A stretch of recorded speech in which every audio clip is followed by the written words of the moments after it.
This is Dr. Bess Miller, and I am here with Dr. Robert Ryder. Today's date is March 29th, 2017, and we are in Atlanta, Georgia, at the Centers for Disease Control and Prevention.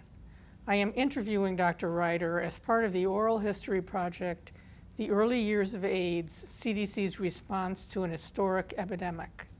We are here to discuss your experience during the early years of CDC's work on what would become known as AIDS. Dr. Ryder, do I have your permission to interview you and to record this interview? Yes, you do. Robin, you have been a global leader in clinical, epidemiologic, laboratory, and vaccine research and program implementation in fields including hepatitis, HIV, and Ebola throughout your career. You have also been a leader in training and education in operations research and public health practice in a wide variety of settings, including the Gorgas Lab in Panama, the State Research Center known as Vector in Siberia, Russia, and the Public Health Research Unit at the University of Kinshasa, Democratic Republic of Congo. For this oral history of AIDS at CDC, we are focusing on the early years, beginning in June 1981 with the publication of the first morbidity and mortality weekly reports on the 5 cases of pneumocystis carinii pneumonia among homosexual men. But the story of CDC's work on AIDS in Africa began several years later. You served in a critical leadership role in CDC's work on HIV in Africa as director of Reseda, or the AIDS Project, in Zaire, now known as the DR Congo, between 1986 and 1990. And we will put some emphasis on this period of your work during this interview.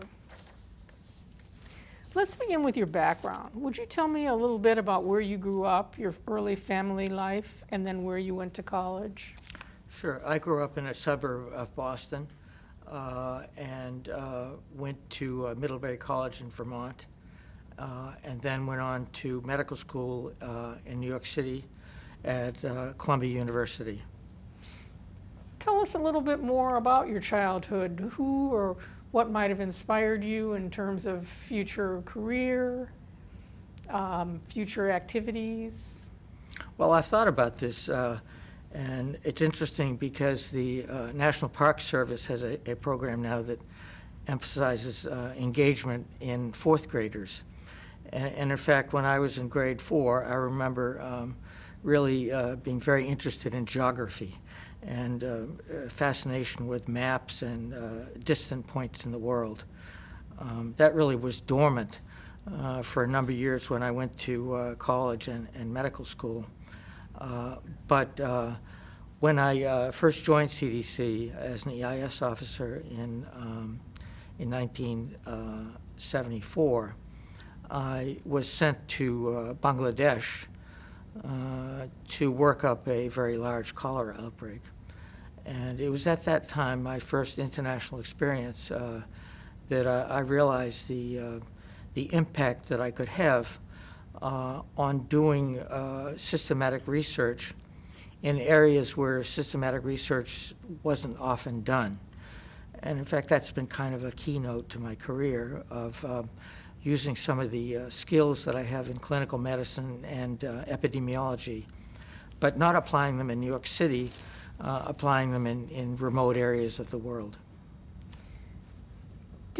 As a child, were you in contact with doctors or with travel, or what inspired you to go on into medicine even? Well, my father was a physician. And I'm not sure he was a role model, but I understood what it took to become a physician. Actually, I felt lucky in that when some of my adolescent peers were struggling with what they wanted to be when they grew up, I never had those challenges from the earliest days. I knew I was going to go to medical school. It was never any question. Very interesting. And so in college, how did you pick that college? And was that pre-med or? Well, like so much, as a teacher, I hate to say when people ask me, why did you do this, how did this happen? I have to say that serendipity plays a certain role. That's not very good as a role model to say your career unfolded by luck. But in fact, Middlebury College was probably a good choice for me because it wasn't a medical school factory. In other words, 25% of the class didn't want to go to medical school. Very few of them. So that when I competed for medical school, I didn't have to compete against my peers at college. I had to compete with everyone else. So it was a good choice. And were you pre-med major? I was pre-med, and I hate to say, I guess people, the expression, what do you call a nerd? 25 years later, you generally call them a boss. So I was somewhat of a nerd, and I remember being recruited into my fraternity. I had to join a fraternity. There was no other place to live. But I wasn't recruited because of my ability to drink large amounts or tell jokes. They had a low grade point. So they wanted me, I had a 4.0, and they recruited me to increase their grade point so they wouldn't go on probation. Very interesting. What led you to CDC and public health, first as an EIS officer in as early as 1974?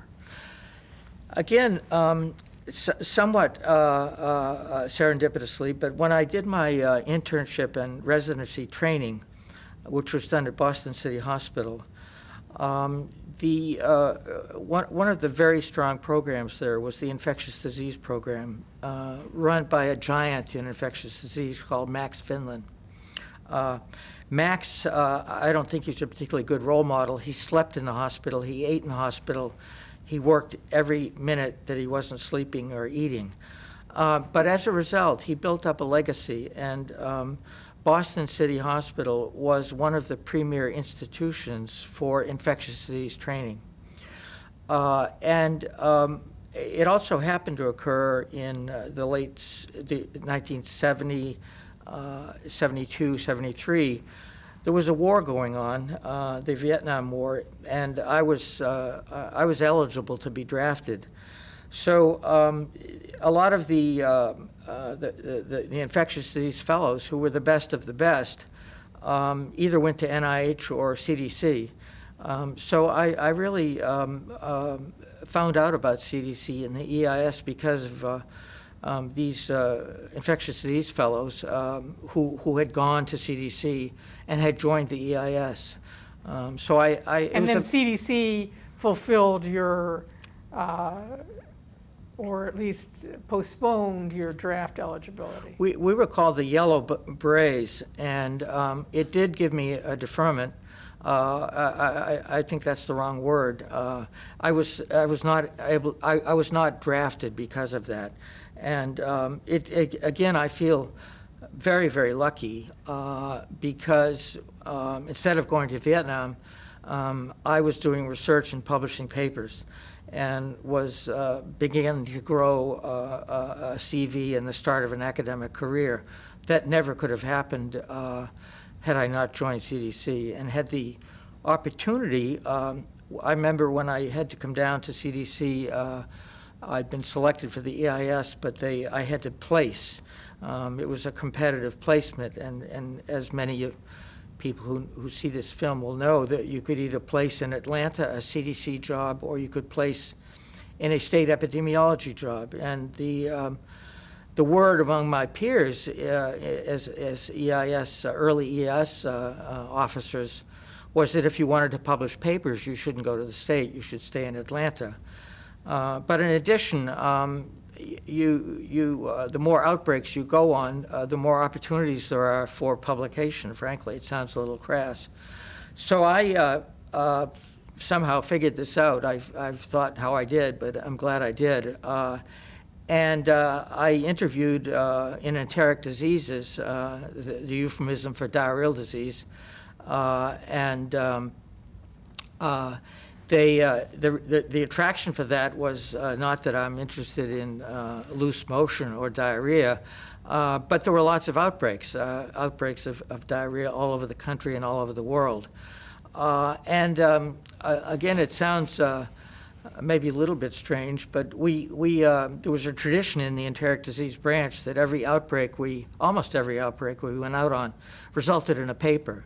And that we were quite careful about which outbreaks we responded to, thinking that this outbreak would fill a niche in the medical literature. Of course, that's a little bit of an overstatement. We always had the permission of the state health department and so on. But we couldn't go to every outbreak of diarrhea disease. They're all over the place. So we picked the big ones. We picked ones that had particular relevance to the field of enteric disease. Do you remember one or two of the most outstanding outbreak investigations you did during EIS? Yeah, the first one was an outbreak of streptococcal pharyngitis in a maximum security prison in Dade County, Florida. This was a prison run by Dade County where people who had murdered someone, it was a maximum security prison. People had done bad things in there. And it was in August. If you're familiar with Florida, in August, it's very hot. There was no air conditioning. There were about 600 inmates. And over the period of about 2 days, over 500 of them came down with sore throat, a streptococcal sore throat. This is a risk factor for rheumatic heart disease, and the population incarcerated were their epidemiologic profile put them at an increased risk for heart disease. And so we had just an overwhelming number of inmates locked up and with a pharyngitis, speaking like they had a frog in their throat. This was my first outbreak. In order to work it up, I had to be locked into the cells. And I do remember the first time the prison door shut, and it was a thud and a key turned. And I thought, oh my goodness. It turned out that my being a Fed, and there's no secrets in a prison, I was a Fed, and I was in a county jail. So I was perceived as the good guy because I was coming in to investigate. So really, even these hardened killers opened up and became extremely friendly and nice and facilitated the outbreak because they thought I might find the smoking gun that would point the finger at the, for lack of a better word, inhumane conditions that were in the jail. And that turned out to be. You then went on to do an infectious diseases fellowship, fieldwork at the Gorgas Institute in Panama, and then a degree from the London School of Tropical Medicine and Hygiene. Can you tell us about this phase in your career? Were you working on HIV? Were you getting interested in international work? Well, it's curious. As I mentioned, I spent 3 months as an EIS officer at the Cholera Research Laboratory in Dhaka, Bangladesh, and working up a large outbreak of cholera. This was the Cholera Research Laboratory had a large research component, run by Johns Hopkins, the School of Hygiene at Hopkins. I was really very impressed with the Hopkins role model of people out there. And I had, after I completed my infectious disease training, I had committed to return to Bangladesh. It turned out that someone on the Hopkins faculty wrote an article in Lancet that was very damning of the Bangladeshi government. And as a result, the entire Hopkins program got thrown out before I arrived. They were perceived persona non grata. Hopkins had lots of money, and they didn't know where to go. So we ended up in Panama at the Gorgas Institute. So again, it was really very, I had no control of that. I was eager to return to Bangladesh, but ended up in Panama. Okay. The Gorgas Laboratory had a long history on hemorrhagic fever and parasitic diseases, But I, by that time, had become an expert in enteric diseases. And so there were certain situations in Panama that were readily exploitable for research. For example, there was a lot of interest in traveler's diarrhea, people in the United States going to Mexico and coming down with Teresa or Montezuma's Revenge. So we called it reverse traveler's diarrhea. We wanted to know if people living in an endemic area who went to Mexico, would they get traveler's diarrhea? They did, and one of the anecdotes I have is while we were in Mexico with this group of Panamanian, largely ladies, we had to collect a stool sample at the end of the trip. And at the end of the trip, the last day, there was a huge earthquake that actually some buildings fell down in Mexico. But we like to joke, we can't put this in material methods, that the earthquake, for lack of a better word, scared the fecal sample out of them. So we were able to get 100% of our post-study fecal samples from Spanish women who were very careful where they put their fecal samples. Great story. It sounds like you clearly were drawn to research. While you were doing all of these international assignments, it sounds like you had the international bug and wanted to be working in international settings. What about teaching and clinical medicine? Was that a part of your portfolio? I've always been eager to cover all the bases. What do I mean by that? Because I was following a route in public health, which my peers in medical school, for the most part, were not following, they themselves were following more traditional careers. The medical school I went to trained and was proud of training America's future biomedical research force. And that was Columbia. Columbia. Mm-hmm. And to tell people at your interview at Columbia that you wanted to be a clinician basically meant you would not be accepted to medical school. So I if you will, played the game, but in all honesty, I really wasn't quite sure. But because of my peers, some went into practice, some went into research, but very few went into public health. But I thought I had to become certified and get all the right pieces of paper, just in case. So I went through the clinical training and the infectious disease training, knowing that I was destined for public health, but learning how to use antibiotics and so on, and getting board certified in medicine and infectious diseases. I've never really practiced medicine, and it just one thing led to another, and I found out that working in academic medicine, academic public health, and taking the opportunity to use the skills I'd learned in parts of the world where those skills were unusual is a niche I was able to exploit.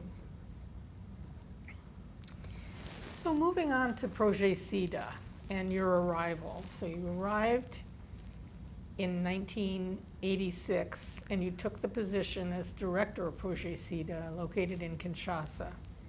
How did that come about? Who recruited you? Where did Kinshasa come from? Well, if it's okay with you, I'd like to just go back a little bit because it is germane to answer your question. When I was in London at the London School of Tropical Medicine and Hygiene, I encountered the British research institute called the Medical Research Council, which is akin to the National Institutes of Health. And the largest offshore site for England doing tropical disease was in a country called the Gambia, which is in West Africa. So I went out as a visiting scientist to the Gambia and was ensconced by the best of British medical researchers. There were about 10 scientists there, and they were good. And while I was there, I saw that hepatitis vaccine was just coming in. It was a plasma-derived vaccine. And it was just on the cusp of where plasma-derived vaccines, in other words, taking the hepatitis antigen out of the blood and using that antigen to immunize people because you couldn't grow the virus. Those plasma-derived vaccines were becoming, HIV was just coming in. You couldn't use them anymore. But so Merck had made millions of doses of hepatitis B virus plasma-derived vaccine, which they were going to throw away. It turns out that in Africa, in West Africa, the most common cause of cancer in adult men is liver cancer. And the reason for that is that in growing up in Africa, by the age of 15, about 95% of the African population is either has been exposed, been infected with hepatitis B virus. So I got the idea that we would use this vaccine not to prevent hepatitis, but to prevent liver cancer. It turns out that I was very early in my career and, in retrospect, somewhat presumptuous, but I approached the International Agency for Research on Cancer, part of WHO, and suggested a 25-year randomized controlled trial of hepatitis B virus to prevent liver cancer. It went through. And I was involved in setting that up, and basically, over the course of 4 years, we immunized 95% of all newborns born in this country. We're now years after that, and it turns out that the vaccine is very effective. The rates of hepatitis in the Gambian population have dropped from 95% to less than 5%. Liver cancer has been wiped out.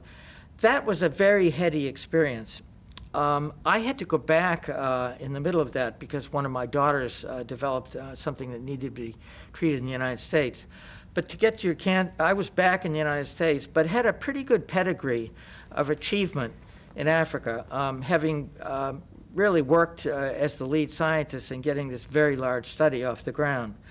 So I was in Brazzaville, across the river, Brazzaville, Congo, doing another project. And a friend of mine from EIS days named John Mann called me, and he was on the other side of the river. And I didn't even know it was a different country on the other side. John said, could you take a ferry over and visit us in Kinshasa? I just happened to be across the river. It was quite easy, so I took a ferry over, met my friend John, and John was very enthusiastic, was a good friend. I trusted what he said, and was very, very encouraging that I take this position. I think John had done very well, and I want to say parenthetically that unfortunately John Mann died in an airplane accident, and he's not with us any longer. A terrible loss, personal loss, but a loss for the public health community as well. I replaced John. John went on to head up was the first director of the Global AIDS Program. And so I appeared in Kinshasa in, I think it was September 1986, ready to go to work. I had gone and met Jim Kern in Atlanta. I think Jim was impressed that I'd begun to have a number of publications and was certainly not intimidated by Africa, knew how to get on with it. So going back to the start of the project in Kinshasa, this was in 1984. Why was this field station established there, and who were the partners for that project? I think that certainly Joe McCormick, who was a colleague in the EIS, who knew his way around Africa, who had been involved in some Ebola work. And I think the initial outbreak of Ebola had brought CDC to what was then called Zaire. We had the United States, had worked with the Institute of Tropical Medicine in Belgium, and we had won some degree of confidence from President Mobutu, that we had gone in, this is again CDC, not myself, but my predecessors, and had established a track record, which is sort of classic CDC, of coming in, not embarrassing the host country nationals, doing the science and leaving, and just, a professional job. I think that must have caught the eye of President Mobutu. And so I don't remember the details exactly, but Joe McCormick must have come back to kind of, if you will, mop up the details from that first Ebola outbreak. And it was at a time when there were early signals that something unusual was happening in Africa, and no one really knew, but sort of wondered if it was HIV/AIDS. I'm not sure if I answered your question, but I think that with Joe going out and Mobutu welcoming us, I think that set the stage for our arrival. I want to go on a little bit more to give some detail. That Richard Krause, who was the head of National Institute of Allergy and Infectious Disease at the time, had met with Peter Piot, you should realize that Peter Piot worked for the Institute of Tropical Medicine, which is in Antwerp, Belgium. You should also realize that Zaire was the former Belgian Congo. Prince Leopold treated Zaire, which is a landmass the size of the entire United States east of the Mississippi River, as his playpen. And so while there was not a lot of love between the Belgians and the Zarois, they knew each other. And so they knew their way around Zaire. They knew how to function with Mobutu, how to play games, how to play ball, if you will. So Krause had asked Peter, could you go down there to the Congo, to Zaire, and look around? And Dr. Piot said, well, I'd love to do that, but I don't have any money. And so Richard Krause, the head of NIH, said, well, that's not a problem. So to put a long story short, there were some negotiations between CDC and NIH and the Institute of Tropical Medicine.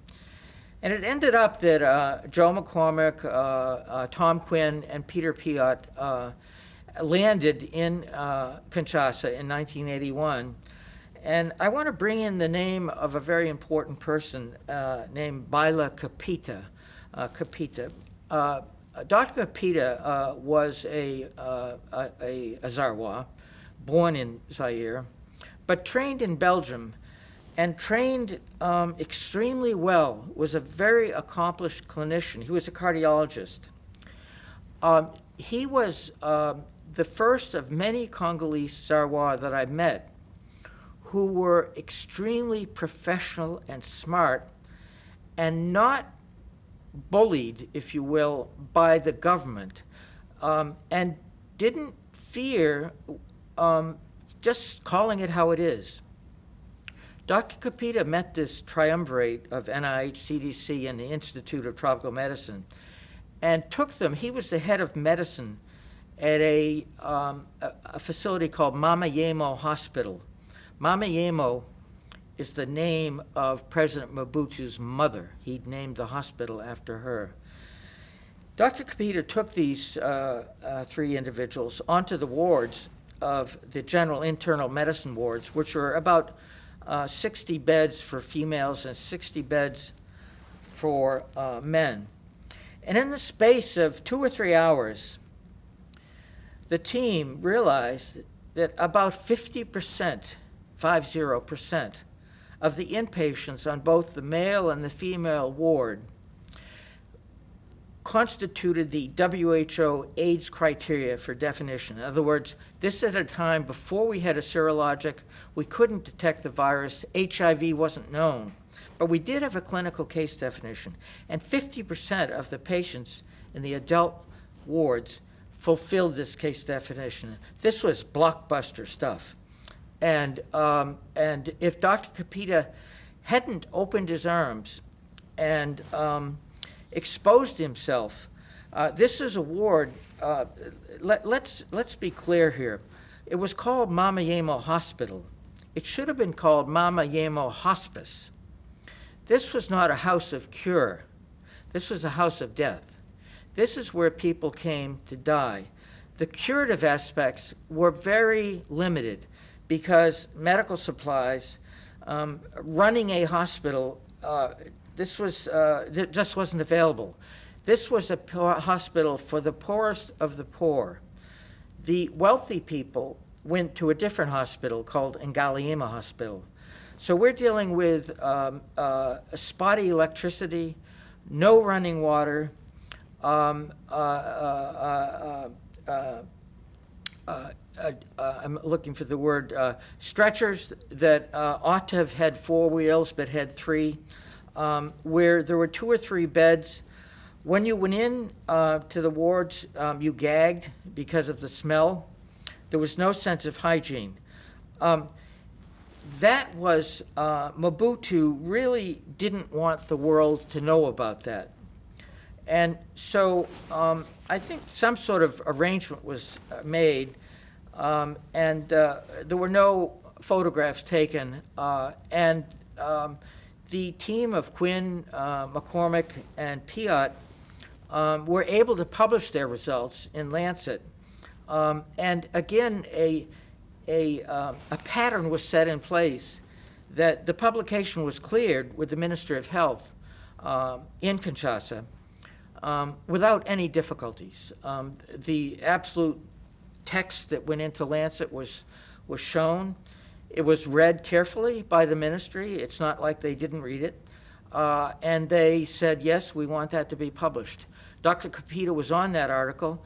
Dr. Capita faced no adverse consequences for being on this Sentinel article. And I think it goes a long way to show the success of Reseda was really enabled by the wholehearted welcome that we received from the government of Zaire. Can you tell us a little bit more about the field station as it was when you arrived? For example, how many staff, what was the funding and sources of funding? What did you come and receive? It was a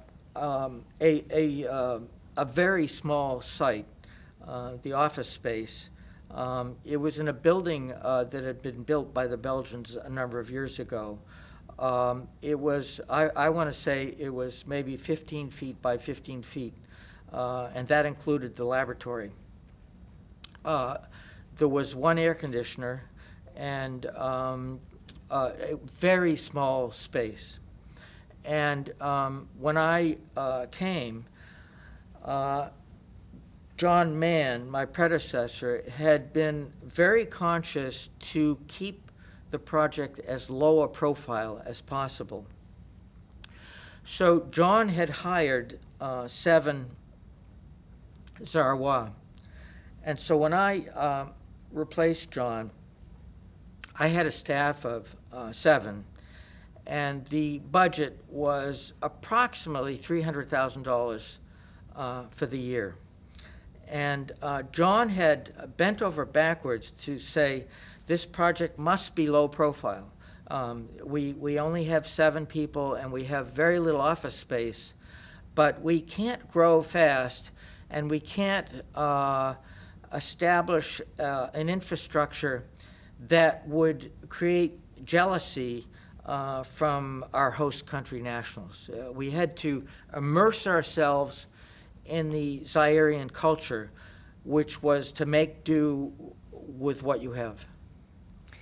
While you're mentioning Jonathan Mann, of course, he became kind of a very important figure in the history of the origin of AIDS in Africa and work in Africa, and beyond the clinical work, but the human rights aspects of caring for AIDS patients. Can you tell us a little bit about him? You mentioned initially that he was your friend. Who was Jonathan Uh, Mann? D- John, John was a year behind me in the EIS, and so we knew each other.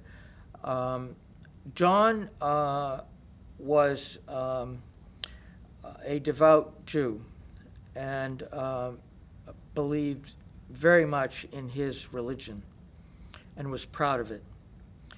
I wish John were here to correct me now, because I'm hoping I'm saying it the right. John, I look up to you and hope I'm saying the right thing. I think John's, I don't know where the genesis of his strong commitment to human rights came, but John grew up in Boston, Massachusetts. We were both Boston boys. That helped a little bit. And I think John had was proud of being a Jew, and I think he probably had some, I don't know for sure, some episodes of discrimination. I don't know for sure, but I think that must have played some role in his compassion and from the marrow of his commitment to human rights. And I think when he saw the discrimination that was going on in Kinshasa, where people who were most likely to come down with HIV, even in a third world country like Kinshasa, were the less privileged, were poor. I think that must have resonated with John and excited a fire in his belly.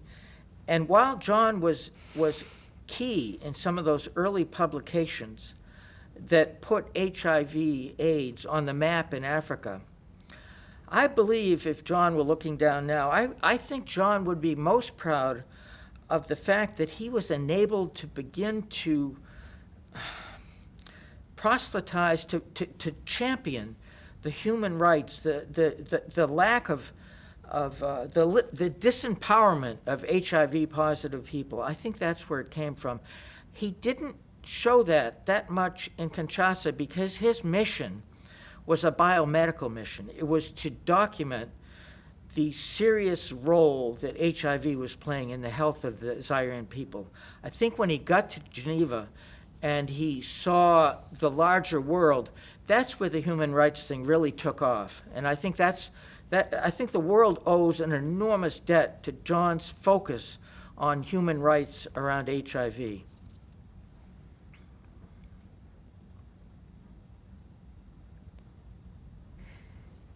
So by the time you arrived in Kinshasa, the virus had been identified. The antibody tests were being developed and probably not yet available in Africa, but beginning to be available for research purposes. From the US side of things, well, in 1986, almost 28,000 persons had been reported with AIDS, and Rock Hudson had died of AIDS, so there was the beginning of actually opening this up for even discussion.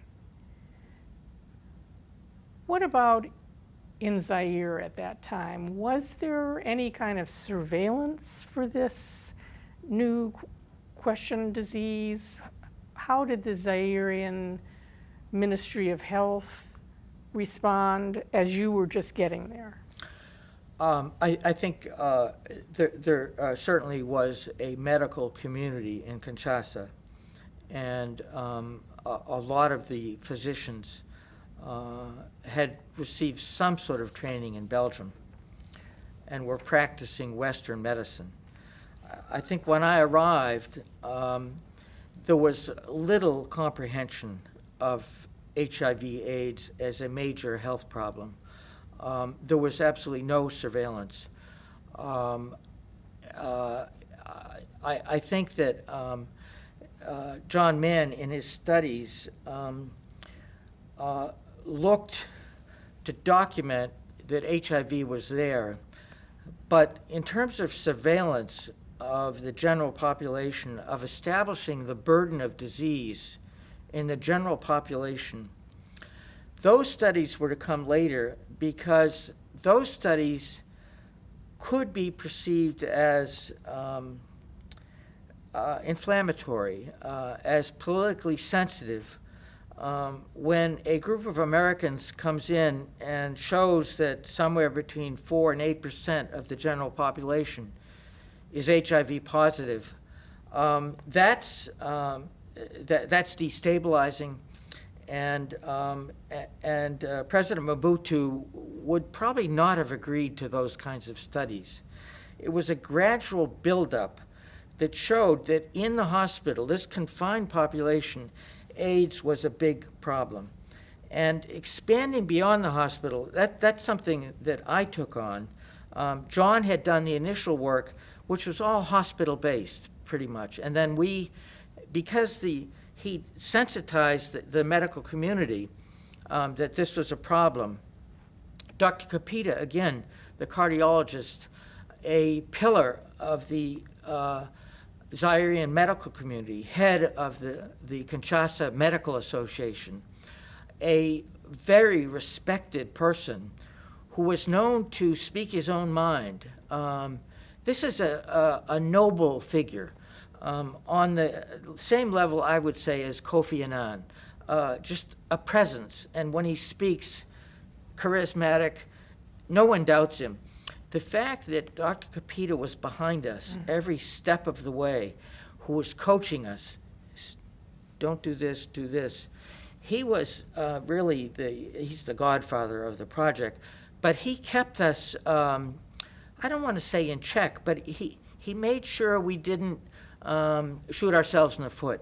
And so gradually, to summarize, after we showed the problem was in the hospital, my job was to really move beyond the hospital and to begin some large epidemiologic studies that really showed that this infection had spread dramatically in the population.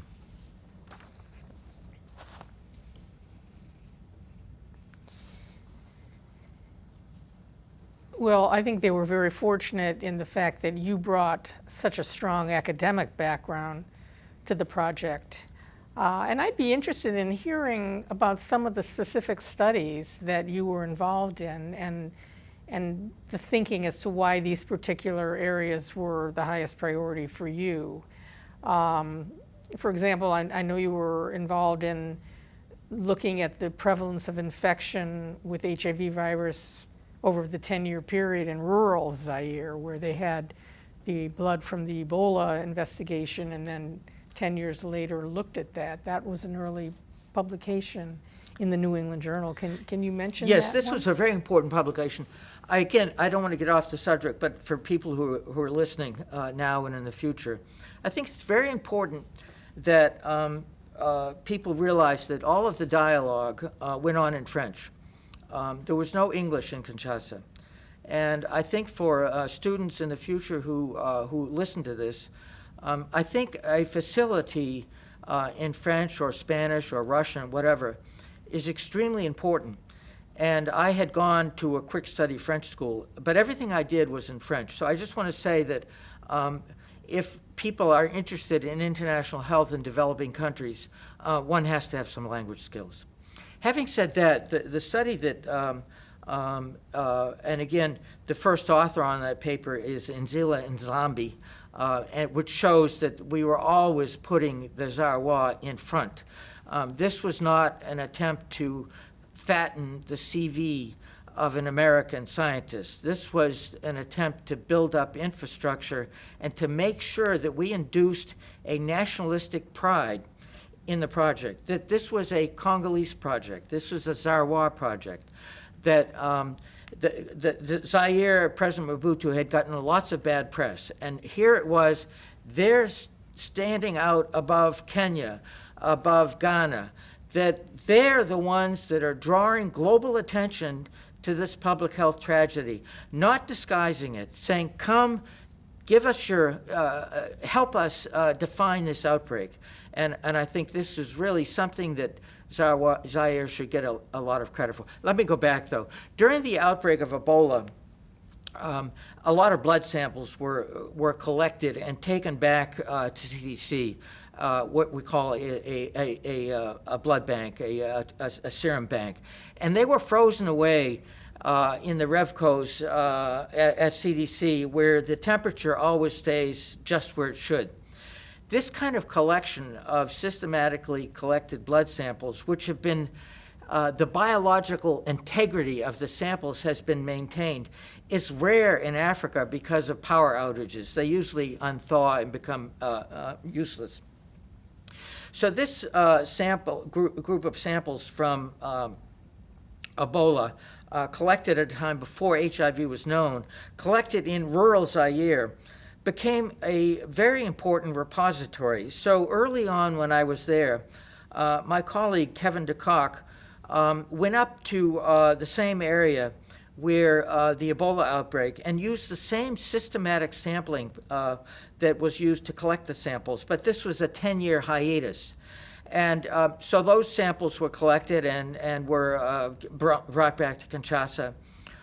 In the meantime, we also had a few samples collected in Kinshasa before Reseda, and then we had lots of samples collected in 82, 83, 84.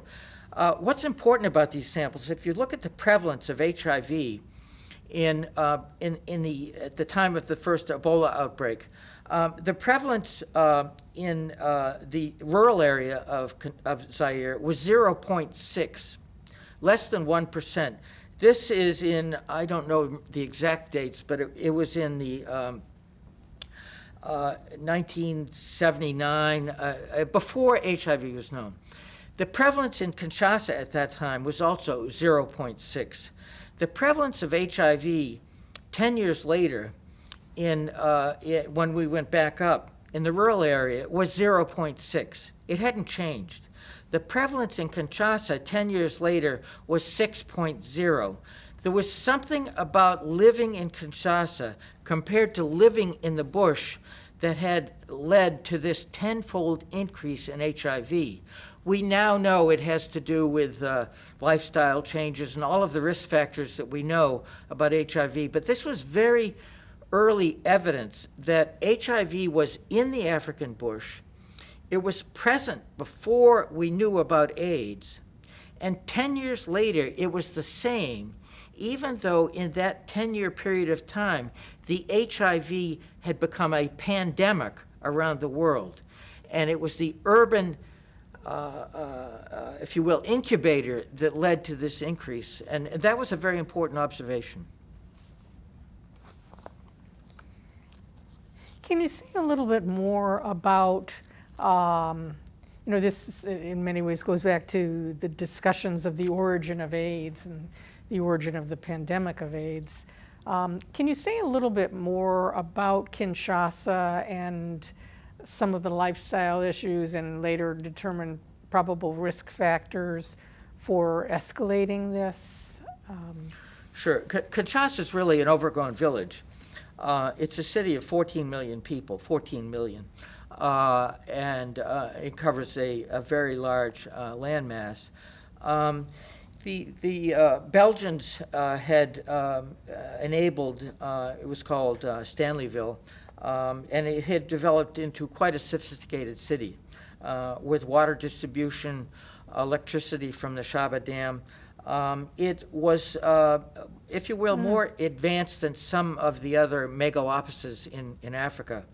There was a road structure, but of the 14 million people, there was very little education, and most of the population spoke Lingala. Very few, except a few of the intelligent, educated people spoke French. And the health system for African nationals was, I want to say, almost non-existent. It was very, very primitive. That health care, antenatal care was really non-existent. In this mega city, various industries thrived, and one was called Matonge. It was really the center of Zairean music. It's well known around the world. This was also a center of prostitution. And prostitution, I use that word hesitantly because that concept really didn't exist per se. It was not an exchange of money per se. It might be, I'll buy you a dress. I'll buy you a beer. It was very informal and not the commercial industry that we think of. It had, if you will, almost a charming, I hesitate to use that word. It wasn't nasty. It wasn't, women who did this, yes, they'd rather not do it for sure, but it didn't have enormous stigma. And it was quite widespread. And so that exchange of dresses or beer, a taxi ride for sex was certainly part of the fabric of society. The other factor that came along was that there was quite a lot of malaria. Kinshasa is unique in a large city in Africa that there's urban malaria. Most large cities in Africa don't have the burden of malaria. It was falciparum malaria. One of the complications of falciparum malaria is profound anemia. And so there was quite a lot of transfusion that went on. And the transfused blood was, there really wasn't a blood bank per se. A family donor would be found. The blood would go into a bag, and while it was still warm, it would be transfused to a family member, and in fact, a large cadre of people who hung around the, I don't want to call it a blood bank, a transfusion center, were available in case there was not a good match with the family. So the transfusion, unscreened blood, also was quite widely practiced. So I've mentioned two, heterosexual freedom and wide transfusion of blood were certainly well established when we arrived.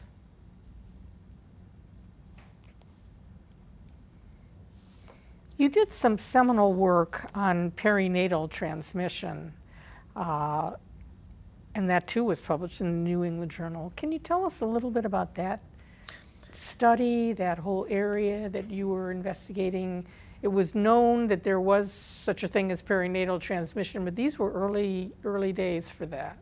Yeah, I have to say, I think that of all of the accomplishments in Kinshasa, the work that our team did around pregnant women, around marriage, around delivery, was probably the thing that I'm most proud of, and I think was one of the most significant contributions that I and my colleagues made.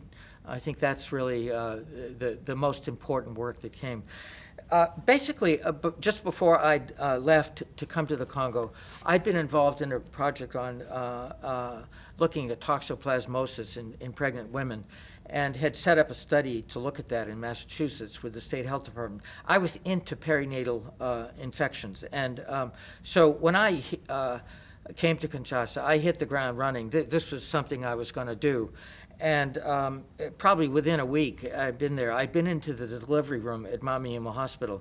There were 50 deliveries a day at Mamiemo Hospital, and then we also went up to Ngaliema Hospital, which is a hospital for the wealthy people, and they had about 20 deliveries a day. So we had 70 deliveries a day, and we knew, we estimated that around 5% of the women delivering would be HIV positive. So that translates to each day, we had between 5 and 10 HIV positive pregnant women delivering within 2 miles of our headquarters. This was, the numbers could not be matched in the United States. And so we began to enroll, again, with the permission of Dr. Capita, the head of the hospital, and the Ministry of Health. Our team, if you will, took over the delivery suites at Mamiemo Hospital and Ngaliema Hospital, and we staffed the delivery room 24/7 for about 5 months, and there wasn't a single baby that didn't come by that wasn't enrolled in our study. Listeners may say an alarm bell may have gone off about ethics, and at the time we began, there was not an ethical committee in place. Shortly thereafter, we established an ethical committee. I want to say that all of the women in our study, and people will be a little bit suspicious in that we had no refusals. We had no refusals. So could women give informed consent? I would argue they could give informed consent. If they'd refused, we wouldn't have enrolled them. We did, as we enrolled the women, none of these women had antenatal care at Mamiemo Hospital, no antenatal care. And in Ngaliema, they had some antenatal care. None of the women at Mamiemo were likely to have postpartum care. That's just the way it was. We offered, and we followed through on this, that we provided postpartum care for these women, and we provided care for their babies for the first 12 months of life. So we took on the health care of over 12,000 women and their babies. And that led to a number of studies that came out of it. The first study was the one you mentioned, where we were able to show that this is at a time when it was very difficult to diagnose perinatal infection because, of course, the HIV antibodies are IgG antibodies, which cross the placenta. So every baby born to an HIV-positive mother was HIV positive. But that didn't necessarily mean that they were HIV infected. The ability to find antigen, HIV antigen, which would imply virus, which means infection, that was just coming on, but it really handicapped our studies. And so what we looked at as an endpoint was mortality. And so we followed these babies over time. And like I said, we took on the care, the postpartum care of the mother and the woman. And we set up a large clinic to do that. And we saw the women and the babies as you would see in an pediatrician's office. We had a team of pediatricians who were working with us. And we showed that the mortality, the 1-year mortality of babies born to HIV-positive mothers compared to age-matched HIV-negative mothers was at least twofold greater. The mortality experience of having a HIV-positive mother in the baby was twofold greater if you had that HIV-positive mother. We had some preliminary data that showed these babies were infected, but it was early days. We really relied on the endpoint of death to show that these babies were doing very, very badly, and they were dying of HIV. So just to take a pause for a moment, what was the thinking of all of these medical officers and clinical officers and nurses in seeing this rise up among these young women, pregnant women, and the mortality among the babies? This must have caused a lot of fear. Do you remember what that was like? Fear, that's a strong word. None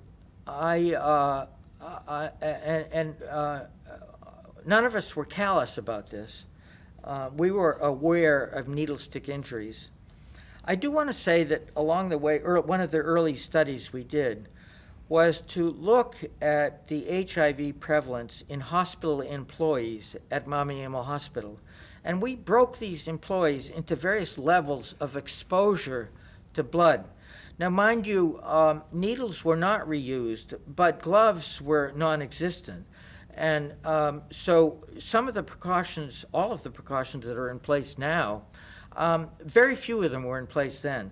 We were able to show that there was no difference in HIV prevalence given the occupational exposure, whether you were a nurse in the delivery room or whether you were in the administration of the hospital. The HIV prevalence was the same. It was around 5%. It wasn't small. That was, we published that, and it was reassuring to the hospital, and I think somewhat reassuring to the world that, yes, this was a virus, it was transmittable, but it wasn't like hepatitis, or it wasn't like measles, it wasn't like some of the other viruses. The chances of you getting infected were probably 1 in 500. They were there, and they were real, but it wasn't as infectious as some of the other known agents. I think that data probably reassured the hospital. We made it, everyone knew their serology. And you used the word fear. I never got a sense there was fear. There was concern, there was interest, but no one ever walked off the job because I don't have gloves. No one ever asked for hazard pay. I think it has to do with a certain, not cavalier aspect, but a certain, these are people who grew up in hardship. Life was difficult, there were dangers everywhere. This was yet another danger. I don't want people to think that people were cavalier. They were used to difficulties, and this was yet another difficulty, and didn't incite fear. I hope I've answered your question. What about stigma towards the patients? Was there any feeling of not wanting to care for those patients, families coming in, the community in general? What was going on around these very ill people and now the babies affected in the community? I'd have to say that there was certainly the hospital staff never refused to report to work on the male or female medicine wards where the prevalence was HIV was 50%. When someone had a GI bleed on the floor, the blood was cleaned up quickly. There was no sense of, I'm not going to care for that patient. The family, there's a very strong bond in an African family. The family looked beyond HIV. They were very worried. When someone dies from HIV, it's you've lost a lot of weight. You don't die suddenly. You get the dwindles, we call it. And so the family knew that their loved one was headed downhill. And so when they died, it wasn't surprising, but it was tragic. But there was hugging. There was no sense that this body represents a source of contamination. I think it's very important to draw a distinction here between Ebola and HIV. We've now seen a large Ebola outbreak where hugging and burial rites, the Ebola virus is much more transmissible than the HIV virus. It's you're much more likely to get it when you're exposed to a body fluid than HIV. HIV is significantly less infectious. So while we now in 2017, we've had the Ebola outbreak, we're much more sensitized to body fluids as infectious as transmission risk factors. Because so many people, if you will, escaped HIV, even though they were practicing or exposed to risky behavior, they didn't get infected. There was not the fear that Ebola has engendered. Sort of along this line, as the virus moved towards East Africa, or as we became aware of the prevalence of the virus in East Africa and then Southern Africa, There was a lot of discrimination, certainly against wives who were positive, people considered damaged, and divorce and abusive responses. Did you see that in Zaire? We certainly saw some of it. But we did quite a lot of work on what we call discordant couples, married couples where one of the partners is positive and the other is negative. And these studies, there was a biological component, but there was also a psychologic component as well. And so when we did our large studies of, really, in one study we involved 15,000 workers at a plant, and the prevalence was 2 or 3%. And we included all of the family. We followed our model that we took over the health care of the 15,000 people and their family. We identified several hundred discordant couples. And we set up a very confidential really in this middle of Matongi, which was a busy place where people were anonymous. We moved this counseling center away from our facilities, which were known as sort of the HIV headquarters. And we spent a lot of time working with couples, and where we developed some strategies where we would make sure that the HIV negative partner knew that their married partner was positive. You can imagine, again, we followed ethical guidelines, but these were tricky days because we had to be very careful that in making the couple know they were discordant, we didn't dissolve that marriage, and we were conscious of that. It really had to do, the success had to do with we call her Mama Mbui, a very sophisticated nurse who was quite religious. And she ran the counseling center, and she, when the couple were brought together, I won't belabor what happened, but at a certain point in time, the couple were brought together and they knew they were discordant. We had almost no divorce. She had not a religious fervor, but there was religion there. I'm talking about Western religion. And so we documented all of these things, and we found that we developed approaches where we could announce discordancy, and it didn't end up in dissolving the marriage. One of the very interesting things that came out of it, well, of course, we encouraged people, and we had high rates of condom uptake so the negative partner would not become infected. But we looked at fertility rates in these discordant couples, and we had 23. I think that we were following 150 discordant couples, and over the period of a couple of years, we had 23 pregnancies. Successful baby was born. And of those 23 pregnancies from discordant couples, only one couple became concordantly positive. So, in fact, we showed that it was easier to impregnate your partner than it was to infect them. We wondered, how did this happen? Well, the Congolese are smart. It turned out that many discordant couples would only have unprotected sex during the period of time that a woman was fertile. They would know that. They would practice safe sex during the period that a woman was not ovulating. But when she began to ovulate for a couple days, they would practice unsafe sex.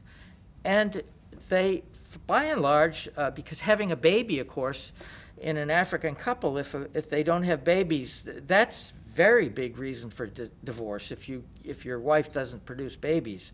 Probably a bigger stigmata than HIV. these couples were able to have babies, and most of them didn't infect their partner. Interesting. I don't think that was a research study. We, of course, never told them to have unprotected sex. They figured it out themselves, but it's pretty clever. Most of them got a baby and didn't infect their partner. Can you say more or account for the lack of divorce or the more accepting response of discordant couples than was certainly reported and still in existence in other parts of Africa? This was a period of time when antiretrovirals were just coming in. We couldn't offer antiretrovirals to most of these people. Again, I didn't come up with this. This was developed by Congolese and focus groups and talking and what would make sense. Most of the people we were dealing with were not able to read and write. They probably didn't understand germ theory. Frankly, a lot of this went on in the local language, and I was aware of some of it, but not completely. This was a Congolese effort, and I think that was intentional. How could we propose to how to dialogue with an African couple? And I think we emphasized that this is not a death sentence, that we can prevent this if you use condoms. And I think condoms were certainly not widely practiced, but there was a lot of publicity from the National AIDS Program. And we emphasized the love of a couple, that they were raising children, and that if they practiced safe sex, that they were likely to live many years in the future. We certainly didn't mislead people that they were going to live forever. We couldn't offer antiretrovirals, but we emphasized the sanctity of a marriage and the importance of having a mother and father to raise these kids. And that was very important. It's a message that I, as a biomedical scientist, could never have gotten across. But Mama Mbui, with her wisdom and her knowledge and really philosophy and probably some psychology, was able to pull on that. And as a result, we had very little divorce. So it sounds like you did so much important work, epidemiologic, laboratory, clinical research, and beginning to look at HIV testing of blood. Were there conflicts with the Ministry of Health and other government entities on deciding the priorities of your project? Because certainly there were programmatic issues, there was issues such as screening of all blood products. How did that figure into your priority setting for Reseda? Well, I think people realize by now that this was conceived as not a bunch of Americans or Belgians parachuting into the country and pulling off the data and running home and publishing it. This was a real effort to integrate Congolese, and it wasn't an effort. It came easily. Our staff over the 4 years that I was there grew from about 7 to 300. Our budget went from 300,000 to 4 million in the space of 4 years. Our project grew enormously. At the end, I said 300 employees. We had 5 expatriates and 295 Congolese, and that was very intentional. We had lots of people in Atlanta at CDC eager to come out and do their clever study. Fortunately, Jim Curran, who is my boss, was very understanding that we had to be perceived as a resource in the country and not as exploiting. The Congolese knew exploitation. They had been exploited by Belgium. It helped that we were not Belgium.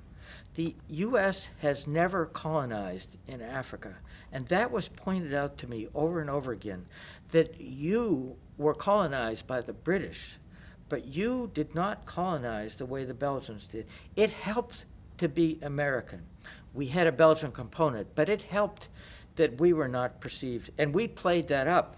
So what I mean to say is that our leadership, a few leadership positions came from the United States, but we broke ourselves into teams. Each study had a team leader, and those team leaders, without exception, were Congolese. Where did they come from? They came from the Kinshasa School of Medicine. The Kinshasa School of Medicine, it starts with 600 students, and over 6 years, it's whittled down to 60. Those 60 may not know too much medicine, but they are smart. And all of our team leaders were recent graduates of the School of Medicine. These were smart people who were going to be consigned to working in clinics with no medicines, very few medicines, and it really not a very interesting lifestyle. They would have to have done government service. They would have had to moonlight on the side to make money. They would have had very modest incomes, to say. So when we offered a position as a team captain, we didn't offer we screened them. These were very smart people, very motivated, and we always put them out front. They always presented at the international meetings. We never presented at international meetings. You asked me about what priorities. The government never set priorities. They never told us to do a particular study, not at all. And also, to CDC's credit, particularly Jim Kern, Jim never told us what to do. We came up with ideas. None of the ideas that led to publications came from, none. Most of the ideas came from Kinshasa. We had team meetings, and we decided where we had a competitive strength, and we'd go for it. So we were never dictated as terms of what we wanted to do. Our studies were never esoteric. We were not trying to define the genome of the HIV virus.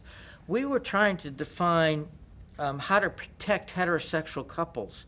We were trying to define how often an HIV-positive mother infected her baby and which risk factors did the mother have to either infect or protect her baby.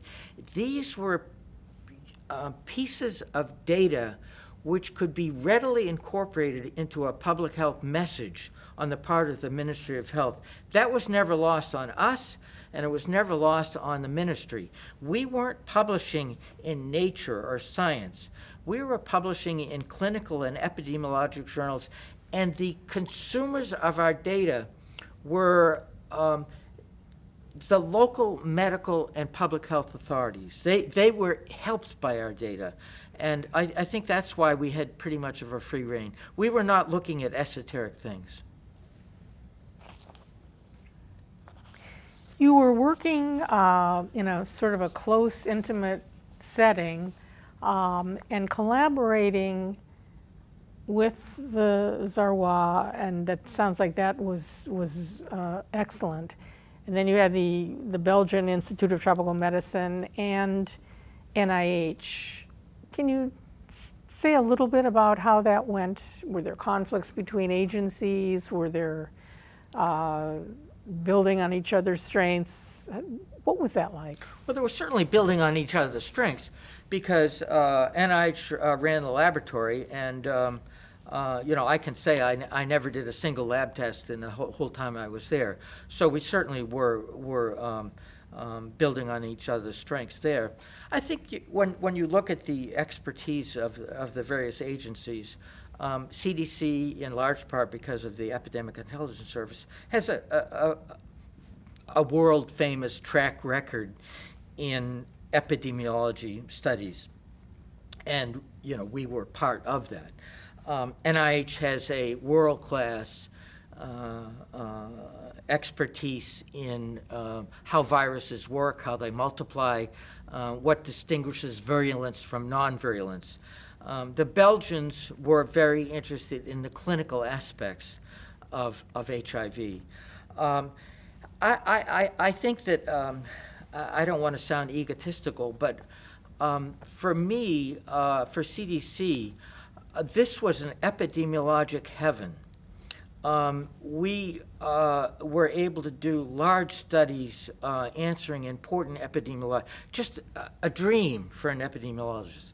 And I had all sorts of clever people back in Atlanta guiding me, and we were an epidemiologic freight train. NIH, to do some of the things that they do, it's very lab intensive. You can't create a lab that you would have in Bethesda, the home of NIH, in Kinshasa. It just can't happen, the supply chain. So I think there was some frustrations on the part of NIH that CDC was first authoring, or a Congolese was first authoring in the New England Journal. We had some visible publications. NIH was on those papers, but they were often the third or the fourth author of 10. So that created jealousies. There was no question about it. The most clever lab scientists around HIV didn't want to come to Kinshasa. They wanted to do their work in a sophisticated laboratory in NIH. I'm not a clinician, I'm trained, and the lab scientists from NIH were lab scientists. The Belgians were very interested in the clinical aspects of it, and so there was much less turf issues around the clinical aspects. That was the Belgians, and it really never became a controversy. It was also difficult because this was a very visible project. So I reported to Jim Curran, who was the head of the AIDS program at CDC. My laboratory counterpart reported to Tony Fauci, the charismatic head of NIAID. When there was any little difficulty, this didn't go through the grapevine. It went to Jim Curran, it went to Tony Fauci. That created some awkwardness between Tony and Jim. They dealt with it very effectively, but there were days. But our lab tests got done, and I think we were all aware that we were doing important work, that what we did was invariably going to be published in a peer-reviewed journal. People's professional careers rose because of this track record. We all knew that we were in competitive territory, and that leads to some clashes, for sure. Thank you. I'd like to close with a few questions about some of the personal aspects or impact of your work on AIDS. For example, at any point did you worry about becoming infected yourself, or were you worried about the safety of your colleagues or your family? It's interesting. I basically didn't, sometimes EIS officers or people who've been through the EIS have been called cowboys, and I don't like to think I was a cowboy. I wore gloves. I made a point, if there was blood on the floor, I would rush to help clean it up. I tried to not be a prima donna. I tried to show people I wasn't afraid of AIDS patients. I wasn't afraid of blood. I'm HIV negative. I didn't do anything stupid, but I made a point to, if you will, put myself at risk. I wore gloves. I wasn't afraid of the virus, but I was very aware that I had to show that I had the same concerns that I would expect the employees to have, and no lesser or no more. And I think that was observed. And I never felt that I was bringing it home to my children or my wife. I was careful. The whole time I was in Kinshasa, I never underwent an HIV test. I never kept checking my blood. I really was, I guess I was so caught up in this epidemiologic heaven that fear was not a concern. You were a part of something that changed the history and course of public health. How has that affected you personally? Well, first of all, yes, it has affected me personally, but I want to keep coming back to the fact that this is more than Robin Ryder. My appreciation of Africans and the courage and the brains that they have, if people ask me, you're asking me now 30 years later, what is the sentinel accomplishment of Reseda? What do I feel proudest of? It's not the New England Journal papers. It's the young African scientists, clinical scientists, who I enabled their careers, and they now occupy leadership positions not only in the country. We were not a source of brain drain per se, but it's that training of a cadre of people who never would have had the careers or lives they've had without exposure to Reseda. That's what makes me feel good inside. It's not the publications. The publications certainly enabled an academic career, but those are fleeting. No one is citing my publications from 30 years ago, but I'm hearing from my African colleagues. Just a funny anecdote. One of the leaders of our perinatal team was called Dr. Bayende. It has too many vowels in it. And Dr. Bayende now is a professor of biostatistics in Texas. Dr. Bayende is called Dr. Ryder.